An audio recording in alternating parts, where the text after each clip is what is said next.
ब्रह्म सूत्र के उपोद्घात भाष्य का विचार हम लोग कर रहे हैं। उपोद्घात भाष्य में भाष्यकार भगवान अध्यास ज्ञापक प्रमाण को बता रहे हैं।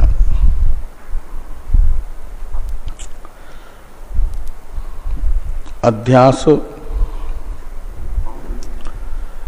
अनुमान प्रमाण तथा अर्थापत्ति प्रमाण से निश्चित है। इसे दिखाने के लिए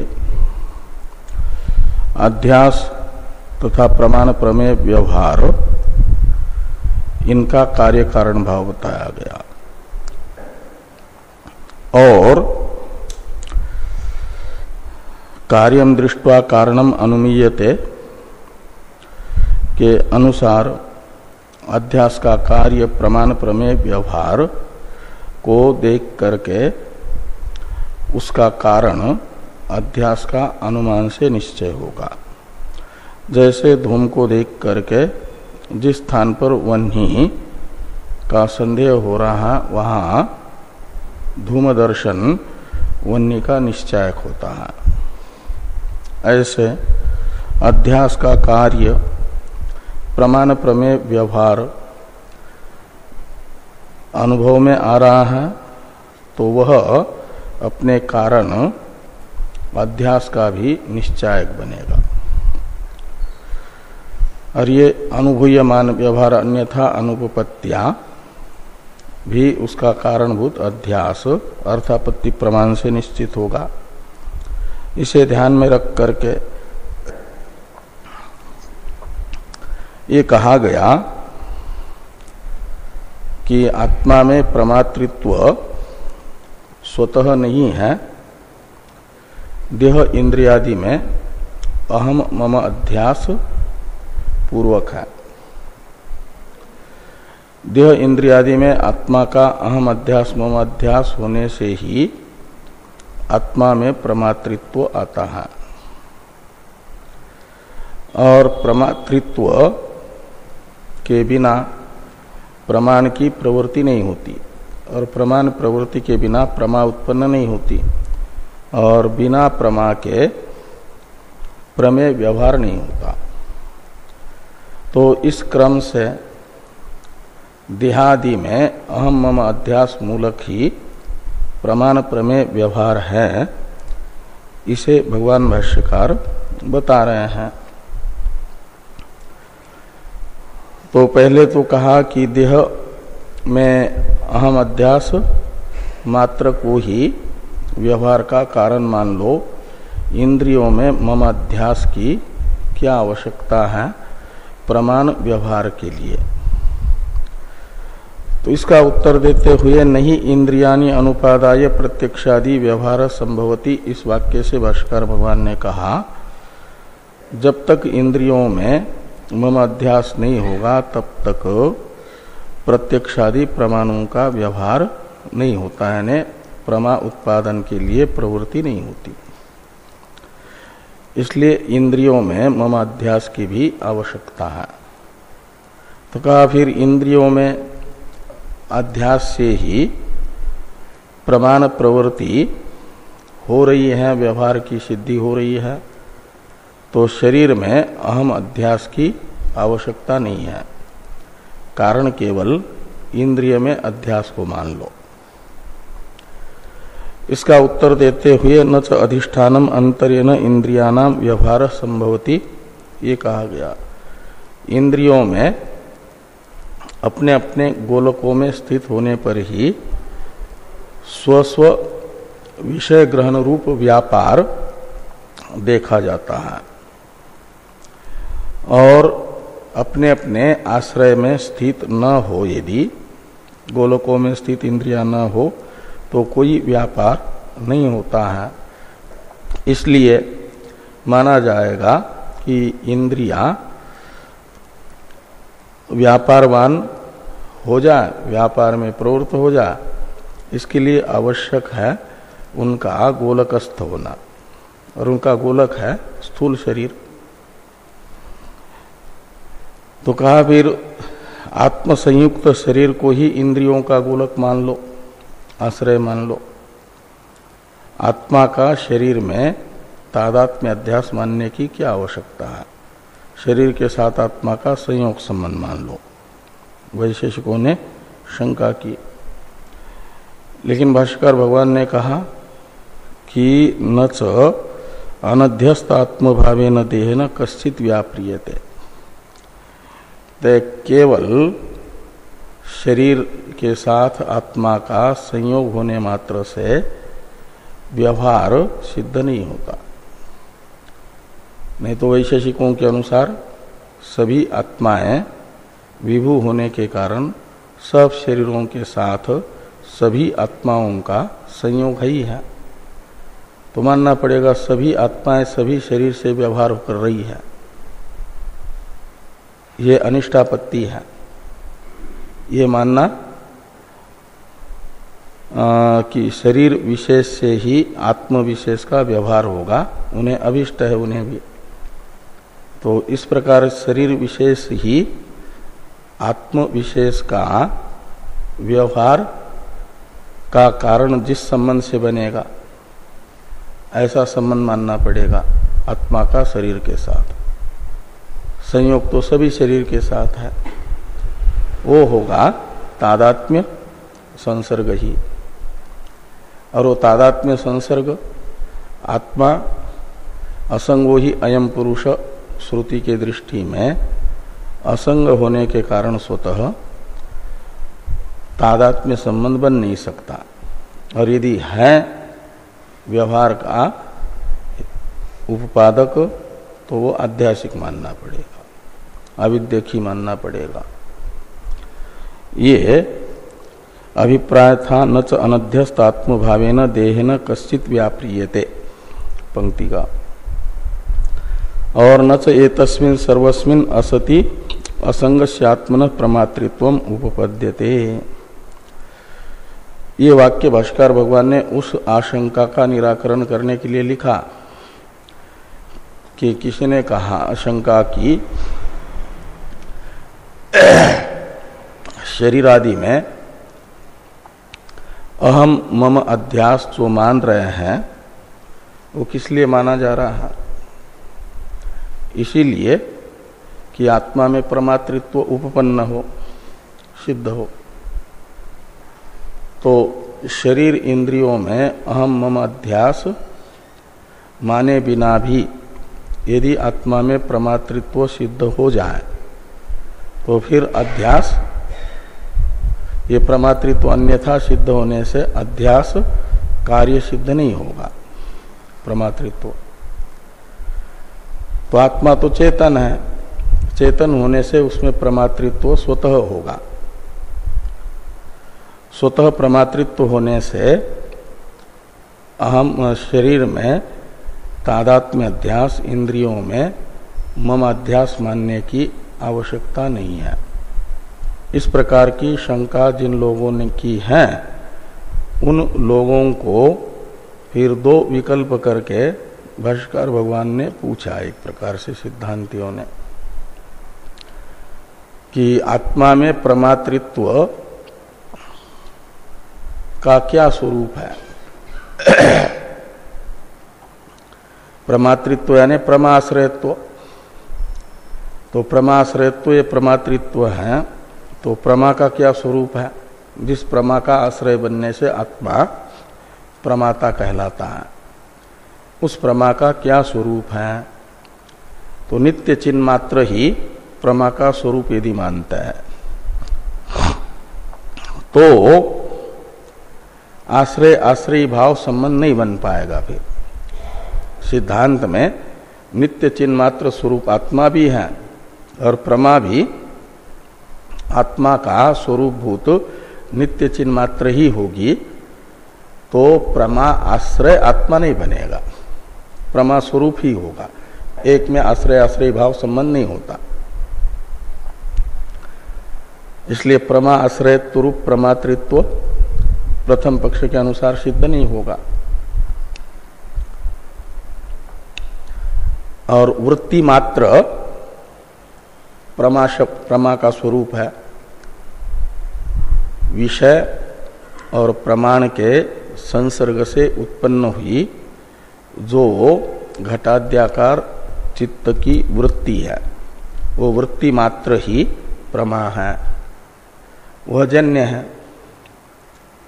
इसलिए करण व्यापार भी सार्थक हुआ। पहले पक्ष में तो करण वही अर्थ की भी आपत्ति है, आश्रय आश्रय आश्रय भाव भी अनुपपन्न है, तो करण वही अर्थ नहीं होगा। वृत्ति मात्र को मानेंगे यदि प्रमा तो, लेकिन वह वृत्ति तो जड़ अंतःकरण का परिणाम होने से जड़ है, जड़ होने से उसमें स्व विषय प्रकाशकत्व सिद्ध नहीं होगा, तो जगद आंध्य प्रसंग आएगा। इसलिए वृत्ति मात्र को भी प्रमा नहीं कह सकते।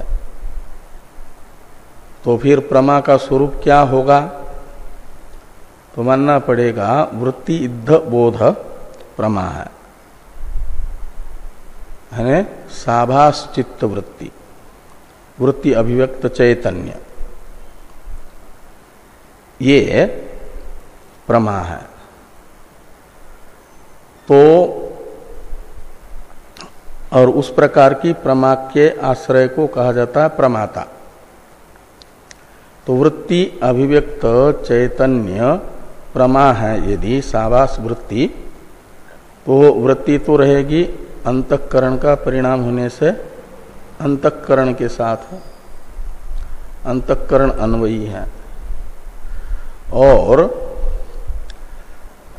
ये जो अंतःकरण का परिणाम रूपा वृत्ति वह अंतःकरण में स्थित है, उसके साथ आत्मा का तादात्म्य माने बिना आत्मा में साभास चित्त वृत्ति रूपी प्रमा आश्रयत्व संभव नहीं है। तो मानना पड़ेगा साभास चित्त वृत्ति का परिणामी अंतःकरण के साथ आत्मा का आविद्यक तादात्म्य है। तब जिस अंतःकरण के साथ तादात्म्य है उस अंतःकरण का साभास चित्त वृत्ति रूपी प्रमा रूपी धर्म अंतःकरण तादात्म्यपन्न आत्मा में आएगा, आत्मा प्रमा का आश्रय रूप प्रमाता बनेगा। इसलिए बिना अध्यास के प्रमा आश्रयत्व रूप प्रमातृत्व सिद्ध नहीं होगा। ये चर्चा हम लोग कल कर चुके हैं और इसी के लिए भाष्कर भगवान ने न च एतस्मिन् सर्वस्मिन् असति असंगस्यात्मन प्रमातृत्वम उपपद्यते, इससे बताया है।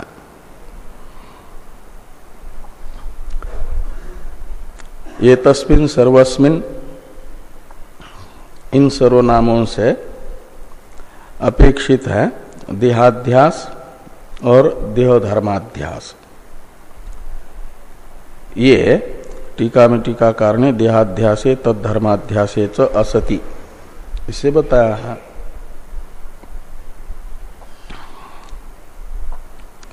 अब न च प्रमातृत्वम अंतरेण प्रमाण प्रवृत्तिरस्ति, इसका अवतरण लिखते हैं टीकाकार।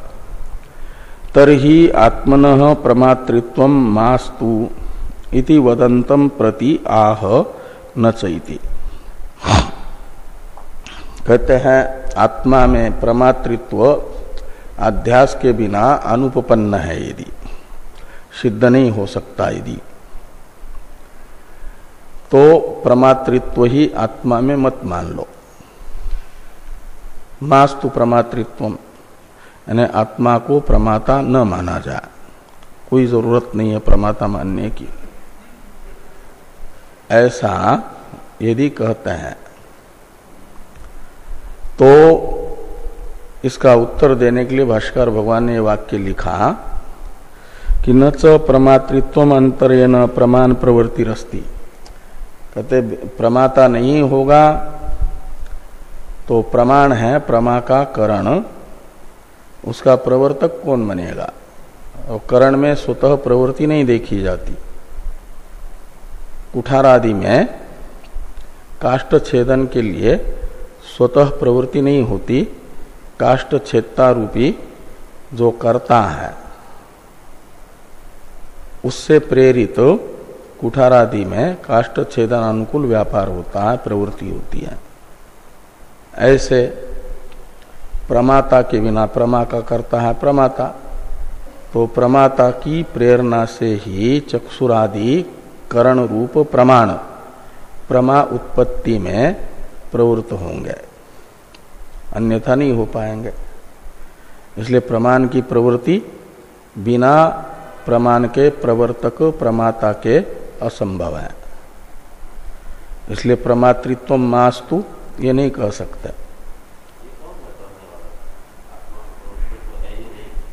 हाँ? हाँ। जो अध्यास को नहीं मानते हैं वो लोग कहते हैं अध्यास के बिना प्रमातृत्व अनुपपन्न है, तो अध्यास ही मत मान लो। हाँ, क्या ना, प्रमातृत्व ही मत मान लो, तो अध्यास को मानने की जरूरत नहीं है। तो जिन्होंने आत्मानात्मा के अध्यास पर आक्षेप किया है वही लोग ये कह रहे हैं कि प्रमातृत्व अध्यास के बिना अनुपन्न है, तो जो जो अध्यास के बिना अनुपन्न है उन चीजों को मानो ही मत। तो कहते हैं प्रमातृत्व को नहीं मानोगे तो प्रमाण की प्रवृत्ति कैसे होगी, मतलब सारा व्यवहार ही ठप हो जाएगा। व्यवहार की सिद्धि के लिए प्रमाण का प्रवृत्त होना जरूरी है, और प्रमाण की प्रवृत्ति बिना प्रमाता के नहीं होगी। इसलिए प्रमाता को मानना जरूरी है, और वो प्रमाता को मानना है तो अध्यास को मानना जरूरी है। तो इसलिए अध्यास मूलक ही प्रमाण प्रमेय व्यवहार है। इस प्रकार ये जो प्रतिज्ञा थी कि सारा प्रमाण प्रमेय व्यवहार अध्यास निमित्तक ही है, तम एतम अविद्याख्यम आत्मानात्मनो इतरेतर अध्यासम पुरस्कृत्य सर्वे प्रमाण प्रमेय व्यवहारा लौकिका वैदिकाश्च प्रवृत्ता, ये प्रतिज्ञा थी। जितने भी लौकिक या शास्त्रीय प्रमाण प्रमेय व्यवहार हैं वे सब के सब अध्यास मूलक है। इस प्रतिज्ञा का उपादन यहाँ तक हुआ। न च प्रमातृत्वम अंतरेण प्रमाण प्रवृत्ति रस्ति। अब उपसंहार कर रहे हैं तस्माद इत्यादि से। इस उपसंहार वाक्य का अवतरण है टीका में, तस्मात् आत्मनः प्रमातृत्वादि व्यवहारार्थम अध्यासो अंगीकर्तव्य इति अनुमान अर्थापत्योः फलम उपसंहरति तस्मादिति।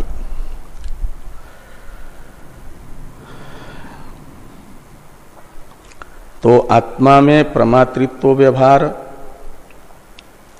और आदि शब्द से दृष्टृत्व, श्रोतृत्व, मंत्रित्व आदि सारा जो प्रमातृत्व का व्याप्य व्यवहार है, अनुमातृत्व,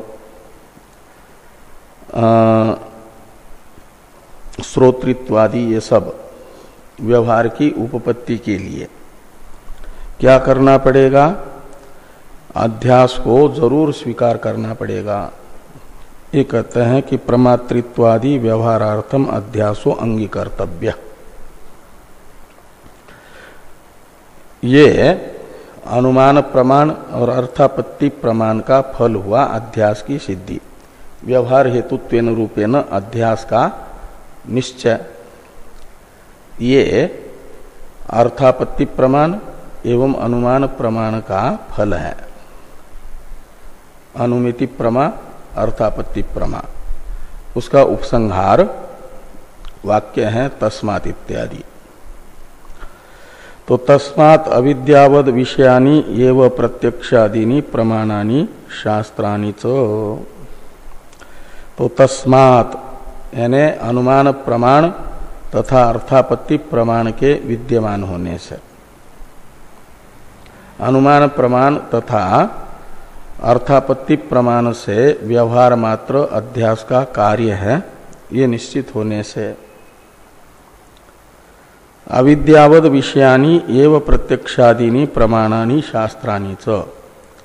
अविद्यावद का अर्थ है भ्रांत पुरुष, और वो है विषय यानी आश्रय जिन प्रमाणों का, उन्हें कहा जाएगा अविद्यावद विषय प्रमाणानी। यानी भ्रांत पुरुष आश्रित ही प्रत्यक्षादि लौकिक प्रमाण भी और शास्त्र प्रमाण भी है।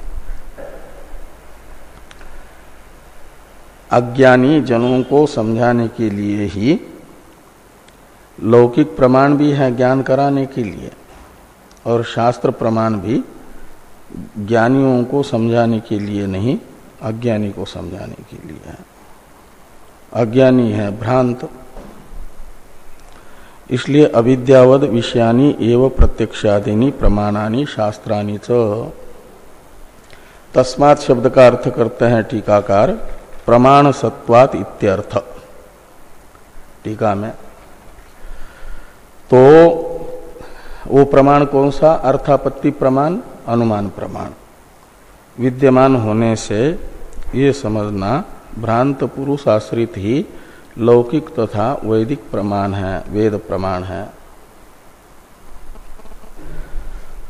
तस्मात् अविद्यावद विषयानि एव प्रत्यक्षादीनि इत्यादि जो वाक्य है,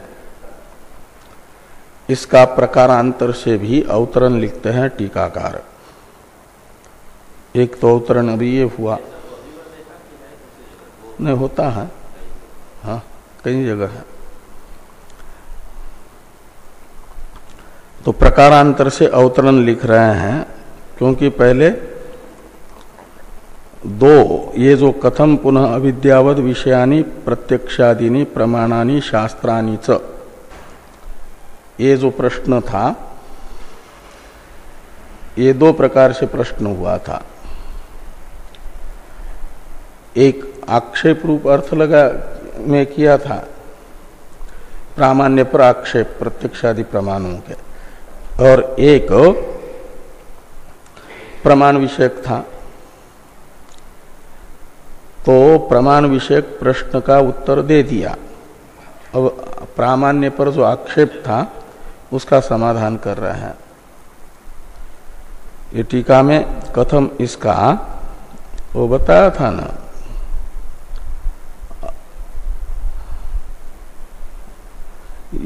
यद्वा करके दो प्रकार से अर्थ। एक हाँ, यद्वा अविद्यावद विषयानि कथम प्रमाणानि शु, ये आक्षेप अर्थ में था। उसका समाधान ये तस्माद इत्यादि वाक्य से हो रहा है। ये द्वितीय प्रकार के अवतरण में टीकाकार कह रहे हैं। तो यद्वा प्रमाण प्रश्नम समाधाय, प्रमाण विषयक जो प्रश्न था उसका समाधान पूर्व तक है। न च प्रमातृत्वम अंतरेण प्रमाण प्रवृत्ति रस्ति, यहाँ तक प्रमाण विषयक प्रश्न का समाधान है, वो कर दिया। अब आक्षेपम परिहरति, तो भ्रांत पुरुष आश्रित मानेंगे तो भ्रांति एक दोष है, और भ्रांति ये दोष आश्रय में है प्रमाणों के। तो प्रमाणों के आश्रयभूत भ्रांत पुरुष में विद्यमान जो भ्रांति रूप दोष है, अविद्या रूप दोष है, तो आश्रय दूषित होने से उसमें रहने वाला जो प्रमाण है वो भी दूषित हो जाएगा। दूषित होने से, दोष युक्त होने से उसे प्रमाण कैसे कहेंगे? हाँ, ऐसा पहले कहा था, आश्रय दोषात हाँ अप्रामाण्य की आपत्ति आएगी। तो प्रामाण्य कैसे होगा? ये जो आक्षेप था, इस आक्षेप का परिहार तस्मात् इत्यादि वाक्य से भाष्कर भगवान कर रहे हैं। प्रामाण्य विषयक प्रश्न का उत्तर पूर्व तक हुआ, और तस्मात् इत्यादि वाक्य भाष्कर भगवान ने लिखा उस आक्षेप का परिहार करने के लिए। इस अभिप्राय से लिखा कि तस्मात्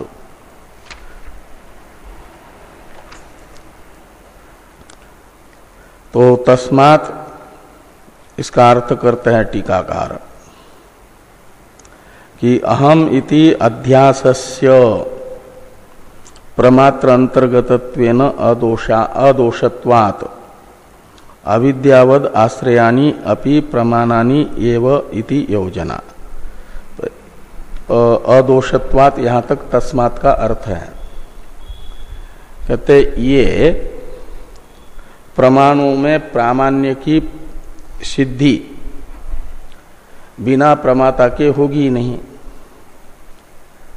प्रमाणों की प्रवृत्ति होगी तब तो वो प्रमा के उत्पादक है कि नहीं इसकी चर्चा होगी। और प्रमाण प्रवृत्ति के लिए प्रमाता की आवश्यकता है और प्रमाता की सिद्धि के लिए अध्यास का होना जरूरी है। इसलिए जो अविद्या ने कार्य अविद्या अध्यास, यह तो अहम अध्यास रूप कार्य अविद्या प्रमाता के स्वरूप अंत पाती है। उसके बिना प्रमाता का स्वरूप ही सिद्ध नहीं होता। तो प्रमाता का स्वरूप जिस अध्यास के बिना अनुपपन्न है उस अध्यास को दोष नहीं कहा जाएगा। वो तो प्रमाता का साधक है, प्रमातृत्व का उपपादक है। प्रमातृत्व जो प्रमाणों में प्रामाण्य का हेतु बन रहा है, उस हेतु का साधक है, हेतु के अनुकूल है, प्रामाण्य के अनुकूल है। प्रमातृत्व का निश्चायक बन करके, साधक बन करके अध्यास। इसलिए अध्यास को दोष नहीं कहा जाएगा। अध्यास यानी भ्रांति, वो अदोष होगा, यानी उसे दोष नहीं कहा जाएगा, उसमें दोषत्व नहीं रहेगा। अदोषत्वात्, दोषत्वाभावात्। भ्रांति कोई दोष नहीं है। अंतःकरण में अहम अध्यास रूपा भ्रांति के बिना प्रमातृत्व अनुपपन्न होने से उस अंतःकरण में तादात्म्य अध्यास रूपी भ्रांति को अदोष ही माना जाएगा। इसलिए प्रमाता निर्दोषी है अविद्यावान होने पर भी। वह अविद्या यानी अध्यास कोई दोष नहीं है। और निर्दोष आश्रय होने से, आश्रय दोष से अप्रामाण्य की आपत्ति नहीं आएगी। ये यहाँ पर अभिप्राय है। तस्मात् अविद्यावद विषयानि इत्यादि का। इसलिए योजना यानी अन्वय बताया कि इस प्रकार का अन्वय करो। अविद्यावद आश्रयानि अपि प्रत्यक्षादीनि शास्त्रानि च प्रमाणानि एव, ऐसा अन्वय करो कि प्रत्यक्षादि लौकिक प्रमाण भी प्रमाण ही है, भले ही भ्रांत पुरुष आश्रित है, लेकिन उनमें प्रामाण्य की हानि नहीं होगी, प्रामाण्य रहेगा।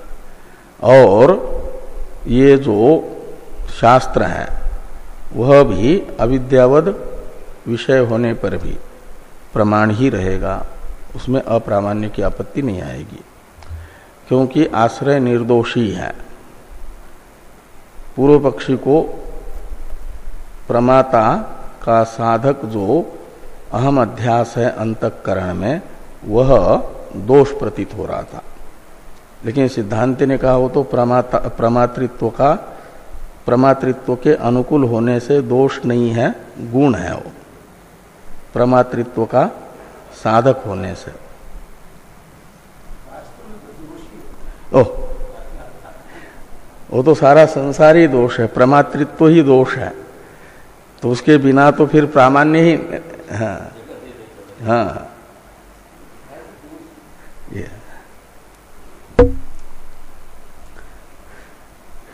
जिनको स्वीकार किए बिना कुछ नहीं होता। नहीं तो भगवान ने तो गीता में कहा कि सर्वारंभा ही दोषेण धूमेनाग्नि रिवावृता। तो अच्छे कर्म भी दोषवान ही है, बुरे कर्म भी दोष माने तो अच्छे कर्म करना छोड़ दें तो वो दोष नहीं माना जाता। जो निर्दोष बनाने के लिए स्वीकार किया जाता है वो दोष नहीं है। कहीं एक शरीर में प्रविष्ट विष को निकालने के लिए विष ही पिलाया जाता है तो वो विष दोष नहीं माना जाता। वो विष को निकालने के लिए पिलाई गई औषधि है, वो अमृत है। पहले से प्रविष्ट जो मृत्यु का हेतु है उसे दूर करके वह विष अमृत बन रहा है। तो अमृत दोष है कि गुण है? तो वैसे अमृत की तरह है, प्रमातृत्व सिद्ध होगा, फिर प्रमातृत्व के माध्यम से सत्कर्मादि करता रहेगा, ज्ञान की योग्यता अर्जित करेगा, फिर वेदांत स्वाध्याय आदि करके निर्विशेष स्वरूप का ज्ञान प्राप्त करेगा तो मुक्त होगा। बाकी प्रमाता तो अनादिकाल से बना ही हुआ है। अनादि अनिर्वचनीय अविद्या से अंतःकरण में तादात्म्य अध्यास हुआ है ना। तो जब डूबा हुआ है कीचड़ में तो उसको निकालने के लिए जो भी अपनाए जा रहे हैं हथकंडे वो दोष नहीं माने जाते।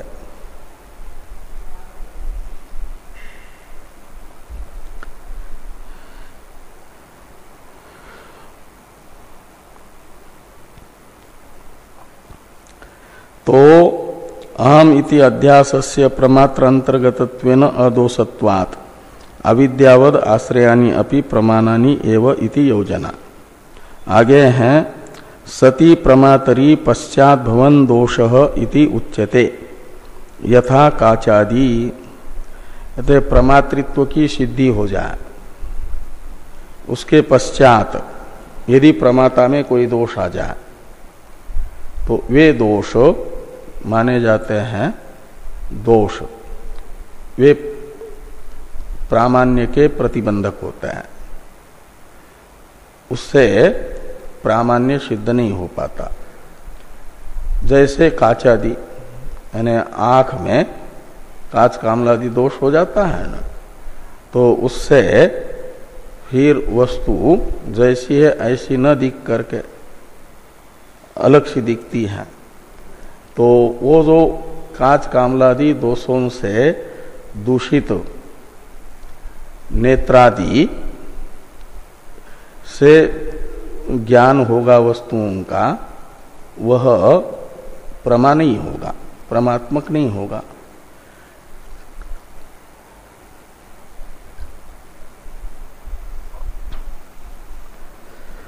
तो काचादि ये दोष है। तो अविद्या तु प्रमात्र अंतर्गतत्वात् न दोष। प्रमाता की सिद्धि के बाद जो दोष होते हैं वे प्रामाण्य के प्रतिबंधक होते हैं, और अविद्या यानी अध्यास तो प्रमाता के अंतर्गत होने से, प्रमाता उसके बिना सिद्ध ही नहीं होता है, वो प्रमाता की सिद्धि के पहले है, प्रमाता के अनुकूल होने से, प्रमाता का साधक होने से।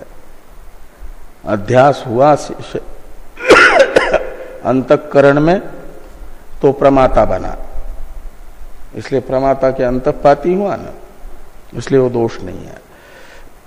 तो अविद्या तो प्रमात्र अंतर्गतत्वात् न दोषः ये न प्रत्यक्षादि नाम अप्रामाण्यम भवेत इति भावः, जिससे कि प्रत्यक्षादि प्रमाण अप्रमाण माने जाए, ऐसा वो दोष नहीं है। अब एक सूत्रात्मक वाक्य जो भाष्य में आ रहा है, पस्वादिभिश्च अविशेषात्, इसका अवतरण है टीका में, व्यतिरेक व्यभिचार की शंका करते हैं पूर्व पक्षी, यानी पूर्व पक्षी। ये जो कहा गया कि व्यवहार अध्यास मूलक है, व्यवहार व्याप्य है, अध्यास व्यापक है। अध्यास की व्याप्ति व्यवहार में है, प्रमाण प्रमेय व्यवहार में। ये जो कहा गया इसमें व्यतिरेक व्यभिचार की शंका की जा रही है। ये बताया जा रहा है कि व्यतिरेक व्याप्ति व्यवहार में अध्यास की नहीं रहती है, और उसका समाधान करने के लिए भाष्यकार भगवान ने पहले सूत्रात्मक एक वाक्य लिखा, पश्वादिविश्च अविशेषात्, और इस सूत्र का व्याख्यान आगे लंबा आएगा। तो पहले अवतरण को देखिए। जिस शंका का निराकरण करने के लिए सूत्रात्मक वाक्य तथा उसके व्याख्यानात्मक वाक्य को भाष्य में लिखना पड़ा। ये भाष्य का पहला सूत्रात्मक वाक्य है, पश्वादिविश्च अविशेषात्, ब्रह्म सूत्र में। ननु यद उक्तम अन्वय व्यतिरेकाभ्याम व्यवहारो अध्यास कार्य इति तद अयुक्तम विदुषाम अध्यासा भावेपि व्यवहार दृष्टे रित्यत आह पश्वादिविश्च इति। तो ये कहते हैं कि जो आपने ये बताया अन्वय सहचार व्यतिरेक सहचार से निश्चित होता है कि व्यवहार अध्यास का कार्य है। अन्वय सहचार व्यतिरेक सहचार कार्य कारण भाव के साधक होते हैं। अन्वय व्यभिचार या व्यतिरेक व्यभिचार कार्य कारण भाव के बाधक माने जाते हैं। तो ये जो अन्वय सहचार व्यतिरेक सहचार स्थल विशेष में बता करके अध्यास तथा व्यवहार के कार्य कारण भाव को आपने बताया, यह अनुचित है, अयुक्त है, गलत है। कहा कैसे गलत है?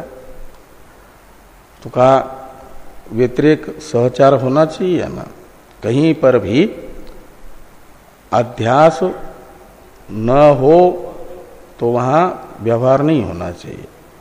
अध्यासा भाव हो तो व्यवहारा भाव ही होना चाहिए, तब तो व्यतिरेक सहचार माना जाएगा। और अध्यास न हो और व्यवहार रहे तो व्यवहार में अध्यास रूपी कारण का व्यभिचार माना जाएगा। तो व्यभिचार होने से वह कार्य कारण भाव सिद्ध नहीं होगा। तो कहते कहां पर व्यभिचार दिख रहा आपको, व्यतिरेक व्यभिचार? तो कहते हैं विद्वानों में।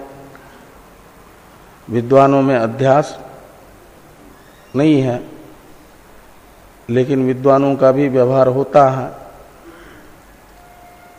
तो विद्वानों में अध्यास के बिना ही व्यवहार हो रहा है। तो विद्वानों का व्यवहार बिना अध्यास के होगा यदि, तो वहां व्यतिरेक व्यभिचार होगा। विद्वानों में अध्यास का अभाव है, लेकिन प्रमाण प्रमेय व्यवहार है। तो ये व्यतिरेक व्यभिचार का स्थल हो जाएगा विद्वान। इसी दृष्टि से कहते हैं कि विदुषाम अध्यासा भावेपि व्यवहार दृष्टे। तो विद्वानों में अध्यास न होने पर भी व्यवहार देखा जा रहा है। व्यवहार दृष्टे पंचमी है, दृष्टि यानी दर्शनात्। दृष्टि शब्द दर्शन अर्थ में है, तो व्यवहार दर्शनात् ऐसा।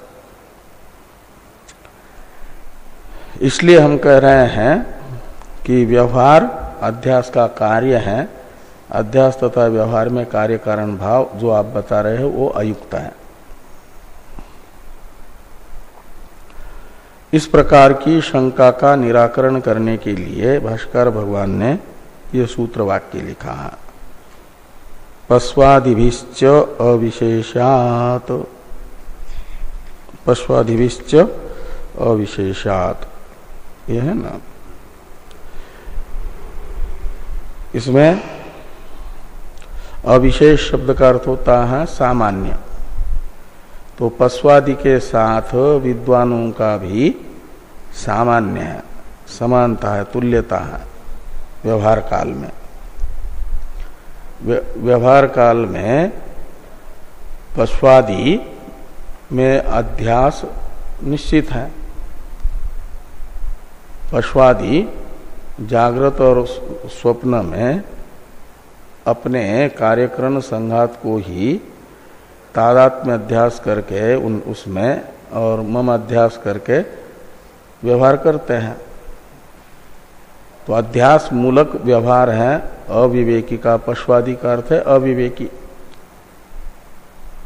ऐसे विद्वानों का भी जिस समय व्यवहार हो रहा है उस समय उनके अंदर अध्यास है। वह अध्यास व्यवहार का हेतु बन रहा है। इसलिए व्यवहार काल में जो विद्वानों में अध्यास तन्मूलक विद्वानों का व्यवहार होने से व्यतिरिक्त व्यभिचार नहीं अपितु अन्वय सहचार है विद्वानों में भी। तो यही अभी आ रहा है। तो विद्वान का अर्थ क्या करोगे? क्या अहम ब्रह्मास्मि ऐसा अपरोक्ष साक्षात्कार जिसको हुआ है वो विद्वान है या परोक्ष ज्ञानवान विद्वान है? तो अपरोक्ष ज्ञानी को यदि विद्वान कहते हो तो अपरोक्ष ज्ञानी में भी जीवन मुक्ति अवस्था में बाधित अध्यास रहता है। बाध अध्यास का केवल बाध रहता है। प्रारब्ध का भोग करने के लिए बाधित अध्यास शरीर आदि में अहम मम रूप अध्यास हो जाता है और उस बाधित अध्यास से प्रमाण प्रमेय व्यवहार हो जाता है। अध्यास मूलक हम बता रहे, चाहे वो बाधित अध्यास मूलक हो या अबाधित अध्यास मूलक हो, व्यवहार मात्र अध्यास मूलक है। तो विद्वानों का बाधित अध्यास मूलक हो जाएगा विद्वान यदि अपरोक्ष ब्रह्मज्ञानी है तो। और परोक्ष ब्रह्मज्ञानी यदि कहते हो तो परोक्ष ब्रह्मज्ञान से तो अपरोक्ष ब्रह्म जो अध्यास है अहम ममाध्यास उसका बाध ही नहीं होता। इसलिए अबाधित ही रहेगा परोक्ष ब्रह्मज्ञानी का तो अध्यास। अबाधित होने से उस जैसे अविवेकी का अध्यास अबाधित है ऐसे परोक्ष ब्रह्मज्ञानी का भी अध्यास अबाधित होने से तन्मूलक व्यवहार हो जाएगा। इसलिए व्यवहार मात्र में अध्यास मूलकत्व ही है, कहीं कोई व्यतिरेक व्यभिचार नहीं है। ये दिखाने के लिए पश्वादिभिश्च अविशेषात, तो पश्वादि यानी अविवेकी, तो अविवेकी के जैसा ही विद्वानों का भी व्यवहार है। तो अविवेकी का व्यवहार अध्यास मूलक है ये निश्चित है। ऐसा विवेकी का भी अध्यास मूलक ही व्यवहार है। ये सूत्र रूप से पश्वादिभिश्च अविशेषात से भाष्कर भगवान ने कहा। थोड़ी टीका है, इसको देखिए। पश्वादिभिश्च अविशेषात, इसमें 3 पद है। पश्वादि भी च अविशेषात, तो च शब्द का अर्थ करते हैं टीकाकार। च शब्द शंका निरासार्थ, जो ये शंका हुई थी व्यतिरेक व्यभिचार की, विद्वान के व्यवहार में अध्यास के व्यतिरेक व्यभिचार की शंका का निराकरण करने के लिए सूत्र में च शब्द है। अब पश्वादिभि अविशेषात, ये जो 2 पद बचे हैं इनकी व्याख्या करने के लिए पहले जिन विद्वानों के व्यवहार में व्यतिरेक व्यभिचार की शंका की जा रही है उन विद्वानों में विद्वत्ता को पूछा जा रहा है। क्या विद्वान का जो विद्वत्व धर्म है वो क्या है? विद्वत्ता, विद्वान में रहने वाली विद्वत्ता क्या है? तो ये पूछते हैं कि किम विद्वत्वम, विद्वत्व का स्वरूप क्या है? जैसे पहले प्रमा का पूछा था ना, क्या नित्य चिन्ह मात्र प्रमा है या वृत्ति मात्र प्रमा है? ऐसे यहां पर पूछते हैं कि किम विद्वत्वम ब्रह्मास्मि इति साक्षात्कार उत योक्तिकम आत्मानात्म भेद ज्ञानम। विद्वत्ता अहम ब्रह्मास्मि ऐसा साक्षात्कार है, उस साक्षात्कार का नाम विद्वत्ता है, विद्वान का धर्म, या योक्तिक आत्मानात्म भेद ज्ञान। योक्तिक यानी युक्ति से, युक्ति से यानी श्रवण मनन से मात्र हुआ जो परोक्ष ज्ञान, आत्मानात्मा का विवेक ज्ञान, वही विद्वत्ता है। आत्मानात्मा का विवेक ज्ञान, भेद ज्ञान। तो इन दो में से क्या है? यदि पहला स्वीकार करते हैं साक्षात्कार, हाँ अप्रोक्ष ज्ञान, अप्रोक्ष ज्ञान है, तो यदि पहला मानते हैं तो कहते हैं वहां पर भी अप्रोक्ष ब्रह्मज्ञानी में भी बाधित अध्यास रहता है और उस बाधित अध्यास मूलक व्यवहार उनका होता है, ऐसा समन्वय सूत्र में बताया जाएगा। ये कह रहे हैं कि आद्ये बाधित अध्यास अनुवृत्तिया व्यवहार इति समन्वय सूत्रे वक्ष्यते, ये समन्वय सूत्र में बताया जाएगा। और द्वितीय परोक्ष ज्ञानस्य अप्रोक्ष भ्रांति अनिवर्तकत्वात् विवेकिनाम अपि व्यवहार काले पश्वादि भी अविशेषात् अध्यासवत्वेन तुल्यत्वात् व्यवहारो अध्यास कार्य इति युक्तम इत्यर्थ। और द्वितीय है योक्तिक ज्ञान, आत्मानात्मा का भेद ज्ञान जो युक्ति से हुआ, यानी परोक्ष ज्ञान। तो कहते हो परोक्ष ज्ञान तो अप्रोक्ष अध्यास का निवर्तक होगा नहीं, बाधक नहीं होगा, तो उसका परोक्ष ब्रह्मज्ञानी का अध्यास रहेगा अबाधित ही। तो जैसे अविवेकी का अध्यास अबाधित है, ऐसे परोक्ष ब्रह्मज्ञानी का अध्यास भी अबाधित है, तन्मूलक व्यवहार हो जाएगा परोक्ष ब्रह्मज्ञानी का भी, विद्वान का भी।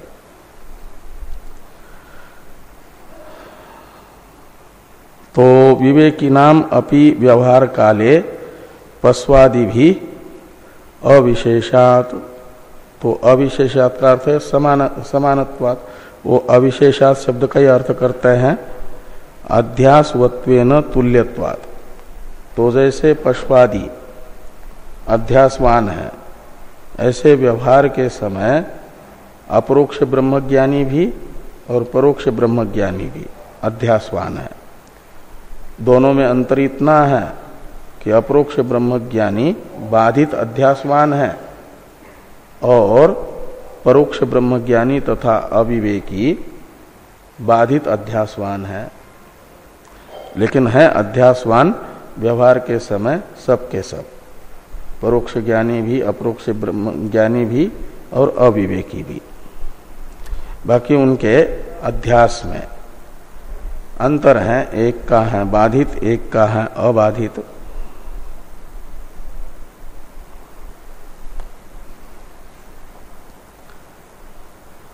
तो ये समानता है। अध्यासवत्वेन तुल्यत्वात् व्यवहारो अध्यास कार्य इति युक्तम, अयुक्त नहीं है ये, व्यवहार अध्यास का कार्य है।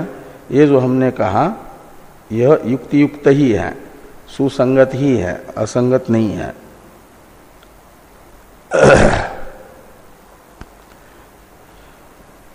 इसके विषय में एक अनुमान प्रयोग बताया जा रहा है। कहते हैं अत्र अयम प्रयोग, यानी ये अनुमान है। विवेक आगे यहां तक तत्काल समान इति निश्चीयते, 23 नंबर पृष्ठ पर तीसरी पंक्ति तक, 22 पृष्ठ पर पूरा पृष्ठ और 23 नंबर पृष्ठ पर 2.5 पंक्ति, इतने में पश्वादिविश्च अविशेषात की व्याख्या है, स्पष्टीकरण है। इस पर हम लोग चर्चा करते हैं कल।